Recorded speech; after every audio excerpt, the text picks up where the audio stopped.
Assalamualaikum warahmatullahi wabarakatuh. Alhamdulillahirrabbilalamin. Wassalatu wassalamu ala sayyidina Muhammadin wa ala alihi wa sahbihi ajma'in. Amma ba'du. Alhamdulillah, pada hari ini kita masuk di awal bulan Ramadan, bulan yang penuh berkah, bulan yang penuh ampunan dari Allah Subhanahu wa taala.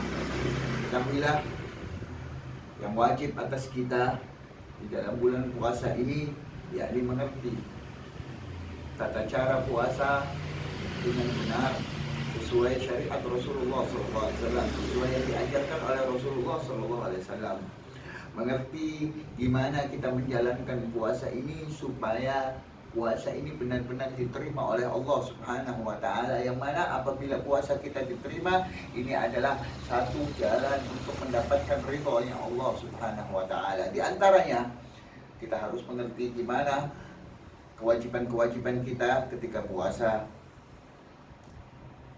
gimana syarat-syaratnya, gimana perkara-perkara yang membatalkannya, gimana perkara-perkara sunnah untuk kesempurnaan puasa tersebut. Kita ketahui bahwa Al-Imam Al-Ghazali telah menyebutkan di dalam kitab Bidayatul Hidayah dan di kitab Ihya Ulumuddin juga disebutkan bahwa orang dalam berpuasa ini memiliki 3 tingkatan, yakni puasanya orang yang umum atau orang awam, ada puasanya orang yang khusus, ada puasanya orang yang khusus. Puasanya orang yang umum yaitu mereka yang berpuasa secara umum, yakni menahan lapar dan haus.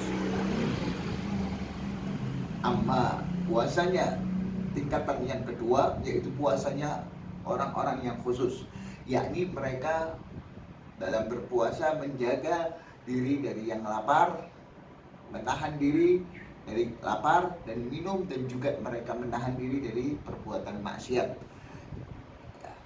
Dan yang ketiga puasanya khusus, yang mana puasa ini banyak yang dipakai oleh orang-orang zaman dahulu, para salafun saleh, para aulia, para wali-wali Allah, para ulama zaman dahulu, yaitu puasa yang mana mereka tidak memandang dalam puasanya tersebut kecuali Allah Subhanahu wa taala. Segala ibadahnya mereka amalkan ini semata-mata karena Allah Subhanahu wa taala, baik dalam menjaga makan dan minum, menjaga syahwat dan menjaga diri dari segala maksiat, ini karena Allah Subhanahu wa taala. Ketahuilah bahwa di dalam puasa ini memiliki banyak aturan, di antaranya kita wajib meniatkan puasa pada setiap malamnya.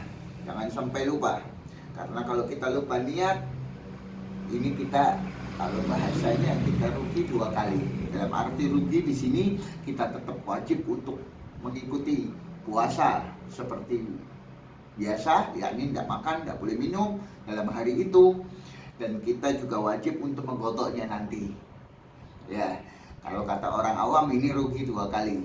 Sudah kita orang nggak dianggap puasanya nggak kehitung, dan kita nanti suruh godok itu.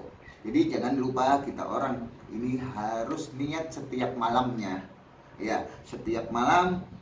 Waktunya kapan niatnya? Waktunya dari setelah kita buka puasa, yakni setelah terbenamnya matahari sampai waktu subuh. Itu panjang waktunya. Kapanpun kita mau niat, silahkan. Entah setelah buka puasa, entah setelah sholat maghrib, entah setelah sholat isya, entah setelah sholat witir pada umumnya di masjid-masjid, atau ketika sahur, atau ketika sholat malam dan setelah baca Al-Quran, terserah, pokoknya waktunya panjang. Itu terutama ya. Dan yang kedua yaitu diharapkan kita melakukan ibadah-ibadah sunnahan, yang mana di bulan Ramadan ini dilipat gandakan. Puasa sunnah menjadi wajib, puasa sunnah pahalanya menjadi pahala wajib. Ya bakhtukum, sungguh beruntung kita orang mendapatkan pahala seperti ini.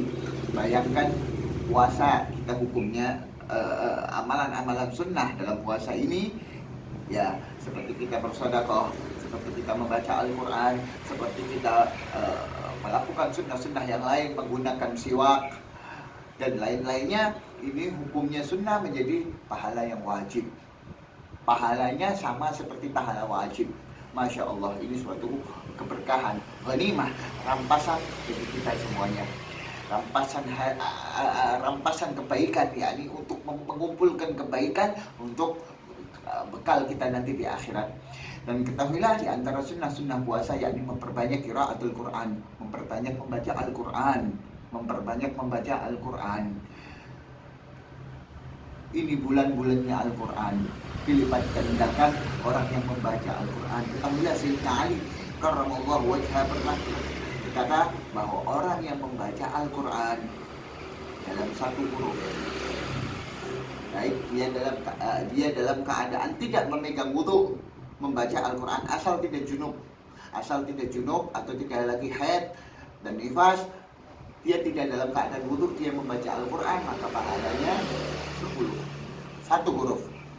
Dan orang yang membaca Al-Quran dalam keadaan puasa, dalam keadaan dalam wudu, dalam wudu, kalau puasa nanti terakhir, dalam keadaan wudu, itu pahalanya 100 kali lipat, satu huruf. Orang yang membaca Al-Quran di dalam sholat, satu huruf 1000 pahala, 1000 kalinya atau 1000 kali lipat. Dalam satu huruf pahalanya 1000. Masya Allah. Dan orang yang membaca Al-Quran ketika dia puasa, maka satu huruf ini pahalanya seperti pahala wajib. Pahalanya semuanya itu 110 dan lainnya, tadi kita sebutkan 100.000 dan 10.000 yang lainnya, ini dilipat gandakan seperti pahalanya wajib. Seperti kemarin dalam liputan yang kita ajarkan, kita sampaikan di sebelum puasa kemarin. Dan ketahuilah membaca Al-Quran ini menjadikan kita terhindar daripada segala maksiat, terhindar dari keluar rumah, terhindar dari melihat sesuatu yang diharamkan, terhindar dari perkataan yang buruk. Ini juga menjadi faedah, menjadi keutamaan bagi kita dalam mencegah segala maksiat. Karena Rasulullah SAW dalam hadis menyebutkan, kam min shaimin laisa min siyamihi illa al-ju' wal atas. Berapa banyak orang yang puasa, kata Rasulullah, dia tidak mendapatkan daripada kelebihan puasanya, pahala puasanya, kecuali dia hanya mendapatkan lapar dan haus. Maksudnya apa? Mereka puasa, mereka ini sesuai syariat puasa, menahan lapar dan haus sampai waktu maghrib, tapi mulut mereka menghibah, mulut mereka berdusta, mulut mereka berkata-kata kotor, mata mereka memandang dengan pandangan yang tidak dihalalkan oleh agama, atau sifat-sifat lain di dalam sesuatu yang berbuat maksiat, seperti tangan kita mencuri misalnya, atau kaki kita berjalan untuk mengadu domba orang dan lain-lainnya. Dan ini harus kita pelajari, ini harus kita tatbik. Kalau di dalam bahasanya tatbik, yakni apa? Kita orang gembleng juga, kita orang perangi hawa nafsu kita untuk melawan itu semuanya. Ayyuhal ikhwan, ketahuilah masih banyak lagi keterangan-keterangan tentang sunnah-sunnah puasa. Jadi yang pertama kali kita sampaikan tadi yakni qiraatul Quran. Maka perbanyaklah membaca Al-Quran, jadikanlah target. Mungkin tahun lalu kita orang belum hatam, tahun ini kita hatam 1 kali.